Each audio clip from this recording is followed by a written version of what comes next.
Hello guys, आज ये हमारी कहानी का पहला एपिसोड है। कहानी का नाम है खामोश हवेली का राज, कातिल कौन। बारिश उस रात कुछ ज्यादा ही तेज हो रही थी, जैसे वो आज कुछ ज्यादा ही जिद्दी हो गई हो। रात अपने पूरे शबाब पर थी।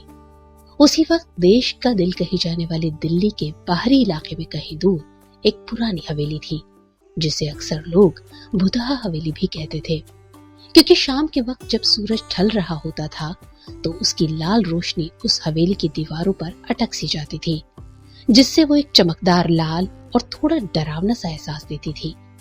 हवेली की दीवारें सच में लाल नहीं थी, बस पुरानी ईंटों पर जमी धूल और समय ने उन्हें ऐसा बना दिया था।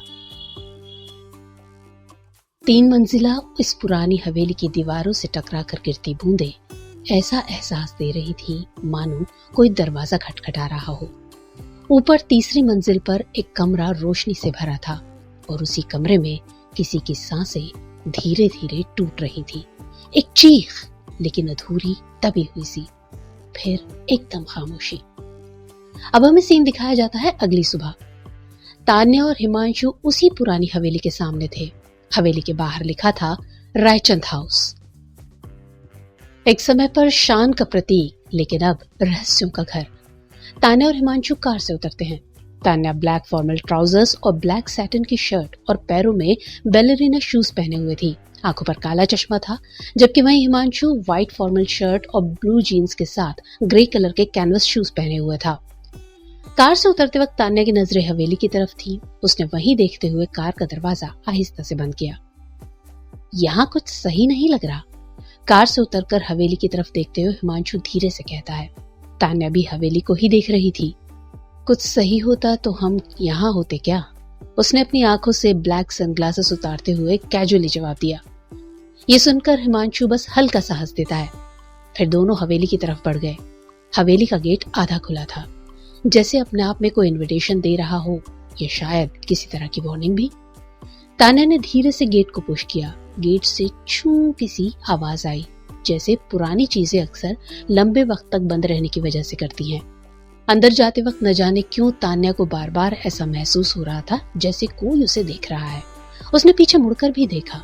हिमांशु भी उसे ऐसा करते देखने लगा, मानो पीछे कुछ ढूंढने की कोशिश कर रहा हो। लेकिन तान्या ने अपने ख्याल को झटक दिया और आगे बढ़ने लगी। दोनों हॉल में पहुंच गए। हॉल काफी बड़ा था।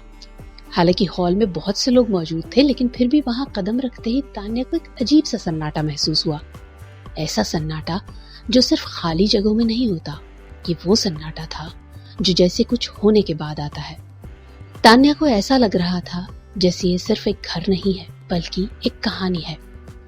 हॉल में कदम रखते ही एक ठंडी हवा का झोंका तान्या के चेहरे से टकराया।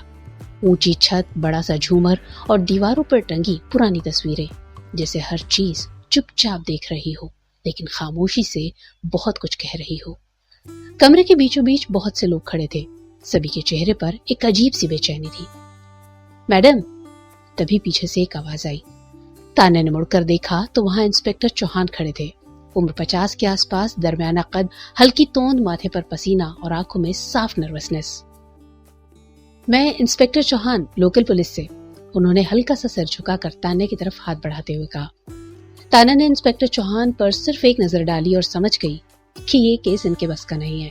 इंस्पेक्टर चौहान ने आगे बढ़कर धीरे से कहा, आइए मैं आपको सबसे मिलवा देता हूँ। तान्या ने बस हाँ में सिर हिलाया और उनके साथ हो ली। सुनिए आप सब, ये है तान्या राजपूत, दिल्ली क्राइम ब्रांच की स्पेशल इन्वेस्टिगेटर। इंस्पेक्टर चौहान ने थोड़ा जोरदार आवाज में वहां मौजूद सभी लोगों की तरफ देखा और तान्या की तरफ इशारा करते हुए कहा। ये बात सुनते ही अब सब तान्या की तरफ ही देखने लगे। अब एक एक करके इंस्पेक्टर ने तान्या से सबका परिचय कराना शुरू किया। ये है कविता रायचंद, मृतक और इस हवेली के मालिक गौरव रायचंद की पत्नी। इंस्पेक्टर चौहान एक 50 की उम्र के आसपास की महिला की तरफ इशारा करते हुए बोले। दोहरा बदन, साड़ी सलीके से, लेकिन उंगलियां लगातार पल्लू मरोड़ रही थी। आंखों के नीचे हल्की सूजन, जैसे रोई हूं या शायद सो नहीं पाई हूं। इंस्पेक्टर चौहान अब आगे बढ़ते हैं। मैडम, ये है वैभव रायचंद, गौरव रायचंद का बेटा। ये है रिया रायचंद, उनकी बेटी। विक्रम मल्होत्रा, गौरव रायचंद के business partner. Doctor Saurabh Gupta, ये इनके फैमिली डॉक्टर हैं। नीलिमा हाउस मैनेजर है, यह गणेश पुराना नौकर, आहाना रिया रायचंद की सहेली है, एडवोकेट गोपीनाथ मेहरा इनके पारिवारिक वकील हैं और ये हैं आदित्य रायचंद, गौरव रायचंद के छोटे भाई। तान्या सब नोट कर रही थी कि वहां मौजूद सभी लोगों के चेहरे पर एक अजीब सी घबराहट थी, जैसे हर चेहरा कुछ छुपा रहा हो, एक अलग कहानी कह रहा हो। खैर, सबसे तान्या से उसका परिचय हो चुका था कि तभी तान्या ने इंस्पेक्टर चौहान से पूछा, डेड बॉडी कहाँ है? जी, ऊपर तीसरी मंजिल पर उनके कमरे में। आइए मैं आपको वहां ले चलता हूँ। इंस्पेक्टर चौहान ने सीढ़ियों की तरफ इशारा करते हुए उसी तरफ कदम बढ़ा दिए। तान्या और हिमांशु भी बिना कुछ बोले उनके पीछे चल दिए। अंदर आइए, कमरे के दरवाजे के पास पहुंचकर इंस्पेक्टर ने कहा। तान्या और हिमांशु अंदर चले गए। दोनों ने कमरे में घुसते ही हाथों में ग्लव्स पहन लिए। इंस्पेक्टर ने सामने एक कुर्सी की तरफ इशारा करते हुए कहा, यह है गौरव रायचंद, मतलब उनकी लाश। तान्या धीरे धीरे उस कुर्सी पर पड़ी लाश के पास गई। तो चलिए आज हम भी चलते हैं। आपको यह कहानी कैसी लग रही है कमेंट सेक्शन में जरूर बताइएगा। हाँ, एपिसोड थोड़ा सा छोटा है, लेकिन नेक्स्ट एपिसोड हम थोड़ा ज्यादा बड़ा रखेंगे। तो आगे क्या होगा इस मर्डर मिस्ट्री में जानने के लिए देखें अगला एपिसोड, और तब तक के लिए अपना ख्याल रखिए।